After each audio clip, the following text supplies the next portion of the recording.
Assalamualaikum warahmatullahi wabarakatuh. Perkenalkan, nama saya Novila Ilasari, mahasiswi semester 3 Institut Agama Islam Negeri Ponorogo dengan NIM 201190435. Di sini saya dan teman-teman saya akan mempresentasikan hasil diskusi kelompok kami mengenai matkul psikologi pendidikan tentang gejala pengenalan humanistik.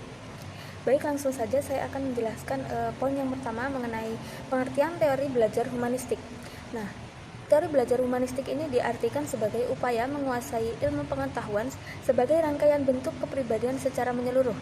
Pertumbuhan yang bersifat jasmaniah tidak memberikan perkembangan tingkah laku, perubahan atau perkembangan hanya disebabkan oleh proses pembelajaran serta perubahan habit atau kebiasaan. Berbagai kemampuan dalam hal pengetahuan, sikap maupun keterampilan. Dalam pandangan humanistik, manusia itu memegang kendali terhadap kehidupan dan perilaku mereka, serta berhak untuk mengembangkan sikap dan kepribadian mereka. Masih dalam pandangan humanistik, belajar itu bertujuan untuk menjadikan manusia layaknya manusia. Keberhasilan belajar itu ditandai apabila peserta didik mengenali dirinya dan lingkungannya sebaik mungkin. Peserta didik itu dihadapkan pada target untuk mencapai tingkat aktualisasi diri semaksimal mungkin. Teori ini berupaya untuk mengerti tingkah laku belajar menurut pandangan peserta didik dan bukan menurut pandangan pengamat. Sebagai makhluk hidup, ia harus melangsungkan, mempertahankan dan mengembangkan hidupnya dengan potensi-potensi yang dimilikinya. Humanistik itu meyakini pusat belajar ada pada peserta didik dan pendidik hanya berperan sebagai fasilitator. Syarat untuk mencapai tujuan pengaktualisasian diri dalam lingkungan yang mendukung. Pada dasarnya, manusia adalah makhluk yang spesial. Mereka mempunyai potensi dan motivasi dalam pengembangan diri maupun perilaku. Oleh karena itu, setiap individu adalah merdeka dalam upaya pengembangan diri serta pengaktualisasiannya.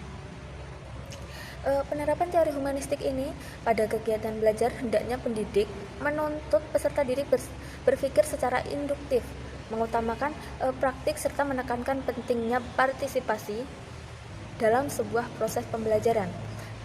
Hal ini dapat diaplikasikan dalam sebuah diskusi sehingga peserta didik yang belum memahami materi dapat menanyakan pembelajaran tersebut, atau proses belajar menurut pandangan ini bersifat pengembangan tingkah laku serta mampu memahami fenomena di masyarakat.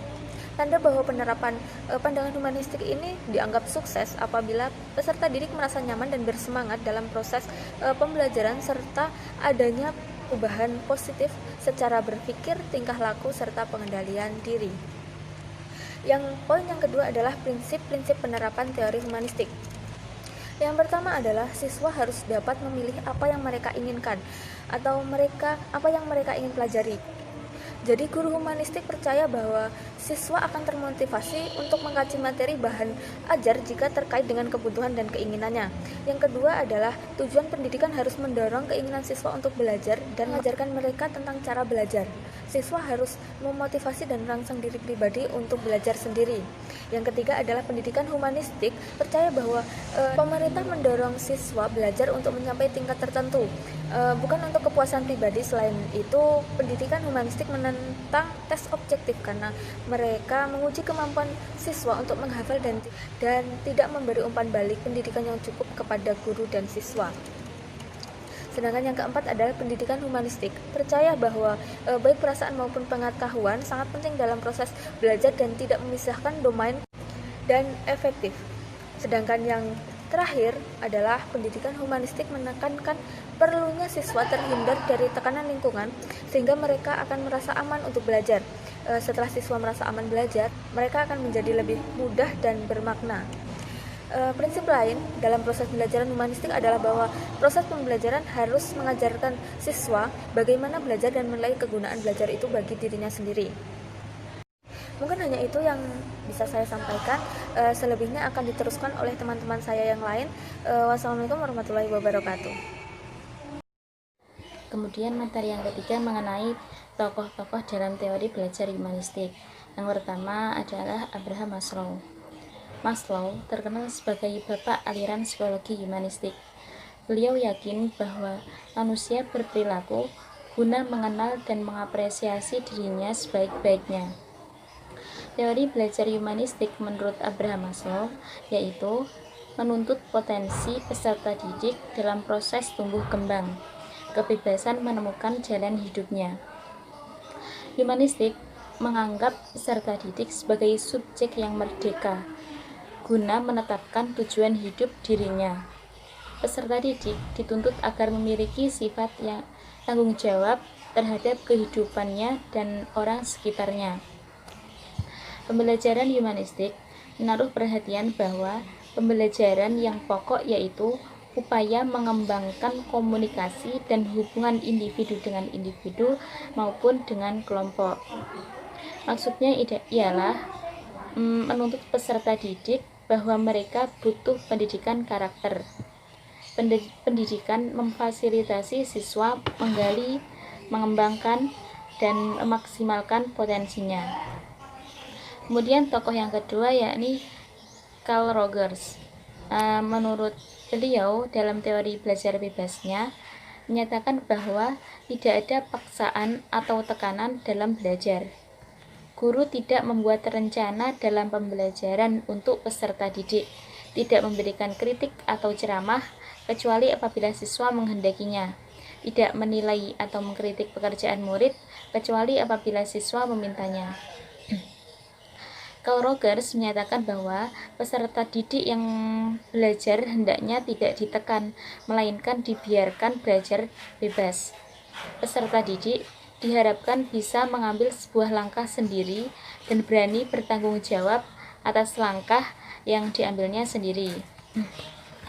Dalam konteks tersebut, Rogers menyatakan ada 5 hal yang penting dalam proses belajar humanistik. Yang pertama, hasrat untuk belajar. Keinginan untuk belajar dikarenakan adanya dorongan rasa ingin tahu manusia yang terus-menerus terhadap dunia sekelilingnya. Dalam proses memecahkan jawabannya, seorang individu mengalami kegiatan-kegiatan belajar ini. Kemudian yang kedua, belajar bermakna. Seseorang beraktivitas akan selalu mempertimbangkan apakah aktivitas tersebut mempunyai makna bagi dirinya. Jika tidak, tentu tidak akan ia lakukan. Yang ketiga, belajar tanpa hukuman merupakan belajar yang terlepas dari hukuman atau ancaman, menghasilkan anak bebas untuk melakukan apa saja dan mengadakan percobaan hingga menemukan sendiri suatu hal yang baru. Kemudian yang keempat, belajar dengan daya usaha atau inisiatif sendiri. Ini menunjukkan tingginya motivasi internal yang dimiliki. Siswa banyak inisiatif akan mampu untuk memandu dirinya sendiri, menentukan pilihannya sendiri, dan berusaha mempertimbangkan sendiri hal yang baik bagi dirinya. Kemudian yang kelima, belajar dan perubahan. Belajar dari perubahan. Keadaan dunia terus berubah, karena itu peserta didik harus belajar untuk dapat menghadapi serta menyesuaikan kondisi dan situasi yang terus berubah. Dengan begitu, belajar yang hanya mengingat fenomena atau menghafal kejadian dianggap tidak cukup. Berikutnya adalah implikasian teori belajar humanistik terhadap pendidikan agama Islam. Penerapan teori humanistik lebih merujuk pada ruh atau spirit selama proses pembelajaran yang mewarnai metode-metode yang diterapkan. Peran guru dalam pembelajaran humanistik adalah sebagai fasilitator yang memberikan motivasi kesadaran mengenai makna belajar dalam kehidupan peserta didik. Peserta didik berperan sebagai pelaku utama atau student center yang memaknai proses pengalaman belajarnya sendiri. Diharapkan peserta didik memahami potensi diri, mengembangkan potensi dirinya secara positif, dan meminimalkan potensi diri yang bersifat negatif. Adapun implementasi teori humanistik sebagai berikut. 1. Student Central E-Learning adalah proses pembelajaran yang berpusat pada siswa, yang diharapkan dapat mendorong siswa untuk terlibat secara aktif dalam membangun pengetahuan. Yang kedua adalah humanizing of the classroom. Humanizing of the classroom adalah berasal dari dua kata, yaitu humanizing yang artinya memanusiakan dan classroom adalah kelas. Makna dari kata tersebut adalah ruangan kelas berfungsi sebagai ruangan pembelajaran, sehingga dimanapun pembelajaran dilaksanakan, baik di dalam atau luar alam bebas, pembelajaran masih tetap berlangsung. Jadi dalam aplikasinya, humanizing of the classroom merupakan strategi pembelajaran yang diterapkan dengan pendekatan humanistik atau kontekstual. Ketiga adalah accelerate learning. Sebagai cara untuk menciptakan aktivitas belajar menjadi sebuah proses yang menyenangkan. Accelerate learning merupakan pendekatan belajar yang lebih maju daripada yang digunakan saat ini. Saat ini, accelerate learning digunakan dengan memanfaatkan metode dan media yang bervariasi dan bersifat terbuka dan fleksibel. Yang terakhir adalah quantum learning. Pembelajaran kuantum merupakan terjemah dari bahasa asing quantum learning, yang artinya kiat petunjuk, strategi, dan seluruh proses belajar yang dapat mempertajam pemahaman dan daya ingat, serta membuat belajar sebagai suatu proses yang menyenangkan dan bermanfaat. Sekian implikasian dari teori belajar humanistik dalam pendidikan Islam. Selanjutnya akan diterangkan oleh rekan saya. Kemudian subbab selanjutnya adalah dampak penerapan teori humanistik terhadap akhlak. Menurut aliran ini, penyusunan dan penyajian materi oleh pendidik harus sesuai dengan perasaan dan perhatian siswa. Dalam hal ini, peran pendidik adalah untuk membantu siswa mengembangkan dirinya, yakni mengenal diri mereka sebagai makhluk yang unik serta membantu mereka untuk bisa mengembangkan potensinya. Adapun implikasi dari teori humanistik, yang pertama, guru bebas menentukan perilakunya atau melakukan apa saja. Yang penting anak didiknya termotivasi untuk belajar. Peserta didik merupakan pelaku aktif. Dia tidak hanya menjadi objek dalam proses belajar, tapi juga bisa menjadi subjek. Yang ketiga, adanya sikap individualis, dalam arti anak didik bebas berpikir, bebas mewujudkan diri sendiri, dan bebas berkreasi. Implikasinya bagi pendidikan adalah pendidikan humanistik mampu memperkenalkan apresiasinya yang tinggi kepada manusia sebagai makhluk Allah yang mulia dan bebas dalam batas-batas eksistensinya yang hakiki.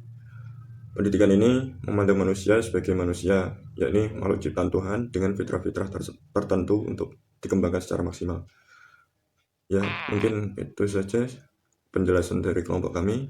Kurang lebihnya mohon maaf. Akhiran, wassalamualaikum warahmatullahi wabarakatuh.